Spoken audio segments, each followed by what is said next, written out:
Am I the a-hole for disinviting my brother-in-law from Christmas because he keeps telling my son to call me by my first name? My husband has 3 brothers. Charlie and Mike are in their 30s, while Spencer is 5 years old. Spencer is their half-brother from their dad's second marriage. Their father passed away shortly after Spencer was born. 2 years ago, Spencer's mother went to prison. My husband and I began fostering him. It didn't take long for him to feel like our son. As it was, my husband and Spencer didn't have a very brotherly relationship given the 30-year age gap. He already was more of an uncle. 6 months ago, Spencer's mom lost her parental rights. My husband and I have been working on adopting him. It should be finalized after Christmas. Spencer is so excited. He's been calling us mama and daddy for a little over a year now, so this is just basically all legal, not changing how we feel in our hearts. Charlie and Mike have been supportive of the whole ordeal for the most part,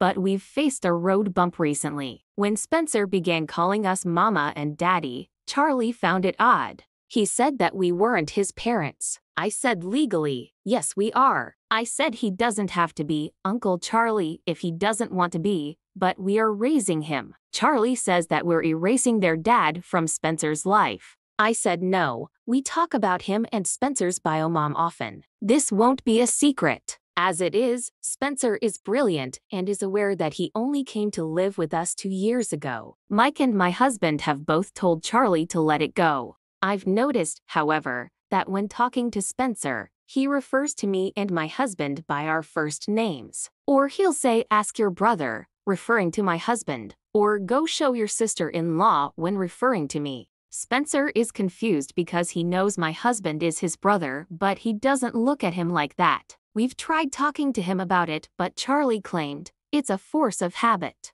We were trying to let it go, but then one day, Charlie corrected Spencer when he called me mama and said, "No, that's Kate." Spencer got confused and said, "No, that's mama." Charlie told him that I was not his mother. This only upset Spencer further. I've had enough, frankly. Spencer is our son. We have him in therapy and have also asked Charlie and Mike to attend family therapy with us. Only Mike has agreed. I told my husband that I don't want Charlie at Christmas we're hosting if he's just going to upset Spencer and undermine our place as his parents. My husband said it's completely up to me. So, I told Charlie either he stops correcting Spencer or he can't come. Charlie is mad and says I'm keeping his brothers from him at Christmas. I said if my husband wants, he can visit him, and if he wants to see Spencer, he can promise to stop undermining my place. Charlie called me dramatic. Mother-in-law wants all of her boys at Christmas and says that I can put up with it for just 1 day. She said it's hard for her to be around Spencer, but she does it for us, so I can put up with Charlie and see his side.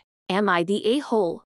Here are the top comments, plus OP's reply. If you are hosting, then you can make the guest list and ignore any comments from the peanut gallery. If mother-in-law wants to spend time with Charlie, she may certainly do so, but she may do it elsewhere. Charlie needs to learn to keep his mouth shut. What your little boy calls you is not up to him, and it's none of his business. If Charlie doesn't behave, Charlie can't come to the party. It's that simple. Opie replied, I am hosting. If mother-in-law was, I'd never dream of asking her to alter the guest list.